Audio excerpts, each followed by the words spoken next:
Assalamualaikum warahmatullahi wabarakatuh. Selamat pagi. Bagaimana nih kabar kalian hari ini? Semoga kalian tetap dalam keadaan sehat dan tentunya semangat dalam mengikuti pembelajaran daring khususnya untuk bahasa Indonesia. Bertemu lagi bersama Ibu Yuli tentunya untuk kita belajar apa? Untuk kita belajar bahasa Indonesia. Tapi sebelum kita memulai pembelajaran, alangkah lebih baiknya kita berdoa dulu nih, sesuai dengan kepercayaan dan keyakinannya masing-masing. Berdoa dimulai. Oke anak-anak, pada pembahasan kita kali ini kita akan membahas bagaimana dan apa saja langkah-langkah dalam menyimpulkan isi puisi rakyat. Nah, seperti yang sudah Ibu jelaskan nih di minggu lalu, bahwa puisi rakyat itu terbagi atas 3 jenis. Hayo, apa saja? Ya, puisi rakyat itu terbagi atas 3 jenis, yaitu pantun, gurindam, dan juga syair. Nah, dari ketiga jenis puisi rakyat itu, yuk kalian lebih pahami lagi bagaimana sih langkah-langkah dalam menyimpulkan isi puisi rakyat? Nah, langkah yang pertama yaitu menyimpulkan pantun. Menyimpulkan pantun ada 4 langkah. Yang pertama, carilah makna kata sulit pada pantun. Yang kedua, uraikan kembali isi dari pantun dengan bahasa sendiri. Yang ketiga, tulislah kembali nasihat dan ajakan yang terdapat pada pantun. Keempat, bandingkan isi nilai-nilai atau tindakan baik yang terdapat pada pantun karya nenek moyang dan karya generasi sekarang. Nah, coba perhatikan pantun berikut. Kita akan coba menyimpulkan isi pantun tersebut. Pantun pertama, yuk kita baca bareng-bareng. Air surut memungut bayam, sayur diisi ke dalam kantung. Jangan ikuti tabiat ayam, bertelur sebiji, riuh sekampung. Lalu mana sih makna tersulit pada pantun pertama? Nah, kata sulit pada pantun ke-1 yaitu tabiat, yang berarti kalian harus mencari nih arti tabiat itu apa. Selanjutnya untuk pantun kedua, baik bergalas baik tidak, buli-buli bertali benang, baik berbalas baik tidak, asal budi sama dikenang. Hayo, mana makna kata tersulit pada pantun kedua? Nah, makna tersulit pada pantun kedua yaitu bergalas dan buli-buli. Artinya kalian harus mencari pula apa yang dimaksud dengan bergalas dan buli-buli. Kalian bisa mencari informasi tersebut dari media internet, kamus bahasa Indonesia, atau media yang lain. Nah, kita sudah dapat nih kata sulit dari tabiat. Tabiat artinya watak, perangai, budi pekerti. Sedangkan bergalas itu artinya tongkat yang ditaruh di bahu untuk menyandang atau membawa barang-barang. Sedangkan buli-buli, wadah sejenis guci yang terbuat dari tanah liat.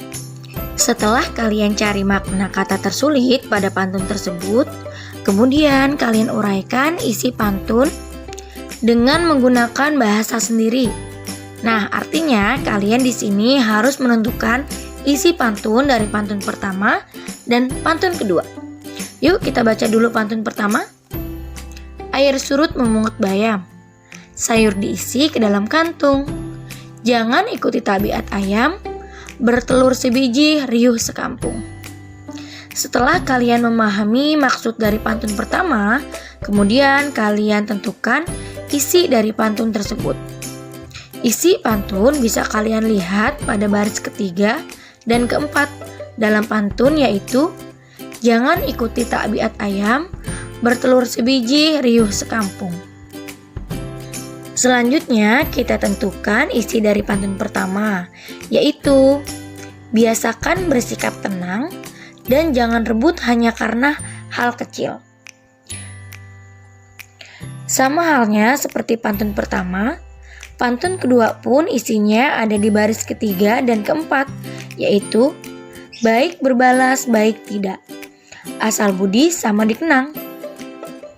Artinya, berbuat baiklah kepada siapapun dan sebab budi akan dikenang. Setelah kalian menguraikan isi pantun dengan bahasa sendiri, Selanjutnya, kalian tulis kembali nasihat dan ajakan yang terdapat pada pantun. Untuk nasihat dan ajakan biasanya hampir sama dengan isi pantun. Nah, bisa kalian lihat pada pantun pertama, nasihat atau ajakannya yaitu biasakan bersikap tenang dan jangan rebut hanya karena hal kecil. Sama dengan isi pantun. Lalu pantun yang kedua, nasihat atau ajakannya, berbuat baiklah kepada siapapun dan sebab budi akan dikenang. Selanjutnya, mari kita bandingkan isi nilai-nilai atau tindakan baik yang terdapat pada pantun karya nenek moyang dan masa kini. Nah, berikut perbandingan puisi nenek moyang dan masa kini. Dari nilai sosial, tindakan baik yang disarankan pada pantun karya nenek moyang ini dalam nilai sosial adalah menyarankan tata cara dalam hidup bermasyarakat seperti saling menghargai dan saling membantu. Yang kedua ada nilai moral. Tindakan baik disarankan pada pantun karya nenek moyang dalam nilai moral adalah menyarankan sikap dan tingkah laku seseorang agar sesuai dengan norma kemasyarakatan. Sedangkan pantun masa kini nilai pendidikannya adalah tindakan baik yang disarankan pada pantun karya masa kini dalam nilai pendidikan adalah menyarankan agar belajar dengan sungguh-sungguh agar cita-cita dapat tercapai. Nilai agama, tindakan baik disarankan pada pantun karya masa kini dalam nilai agama adalah menyarankan agar selalu berdoa dalam setiap usaha yang dilakukan.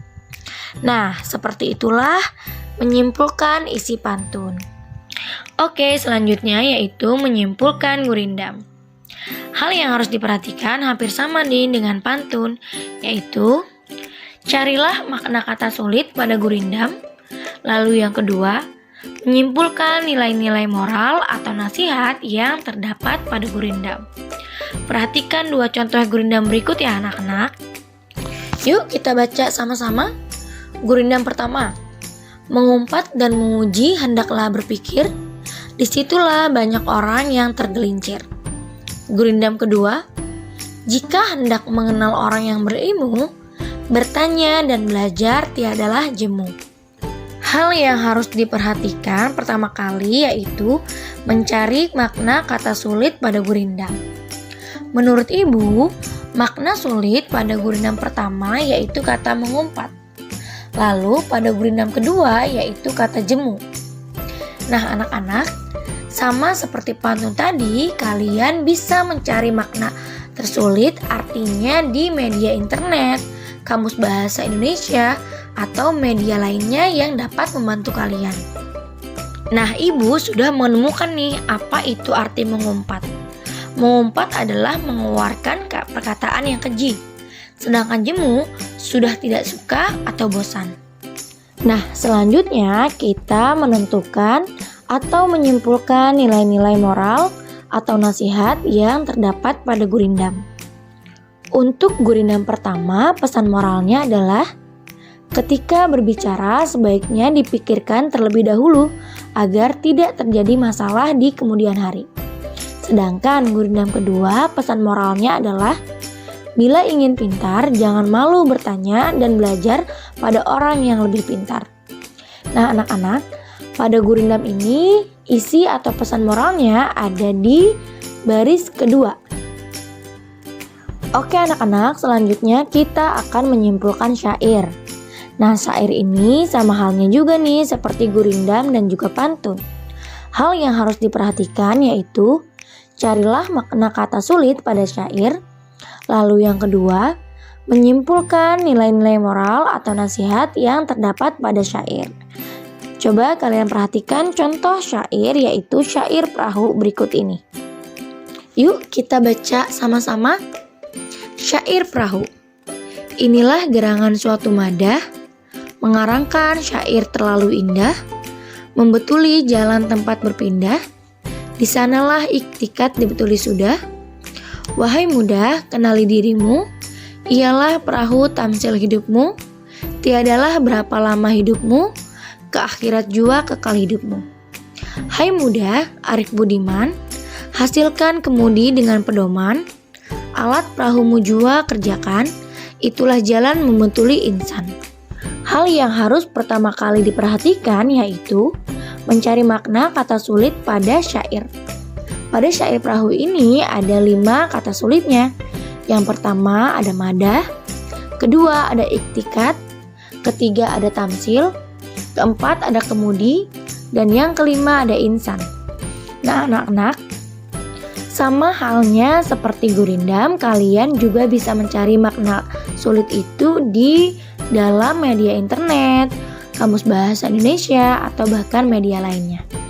Nah di sini ibu sudah menemukan nih apa arti kata madah, yaitu kata-kata pujian, iktikat kepercayaan atau keyakinan yang teguh, tamsil ajaran yang terkandung di dalam cerita, kemudi itu pemimpin, insan adalah manusia. Selanjutnya kita akan menyimpulkan apa sih pesan moral di dalam ketiga syair tersebut. Yang pertama, syair ini berisikan sebuah nasihat bagaimana caranya menjalani kehidupan yang sementara ini. Syair yang kedua, pemuda perlu membekali diri dengan ilmu dan amal yang baik agar hidup menjadi berguna. Ketiga, jadilah generasi muda yang bijaksana, cerdas, serta berbudi baik agar perahu atau diri kita sendiri mampu mencapai tujuan. Oke anak-anak, itulah cara-cara menyimpulkan syair. Oke anak-anak, sampailah kita di akhir pembelajaran. Semoga apa yang ibu sampaikan dapat bermanfaat untuk kalian dan kalian dapat memahaminya dengan baik. Dan jangan lupa ya untuk mengerjakan tugasnya dan kirimkan ke Google Classroom. Ibu akhiri, wassalamualaikum warahmatullahi wabarakatuh.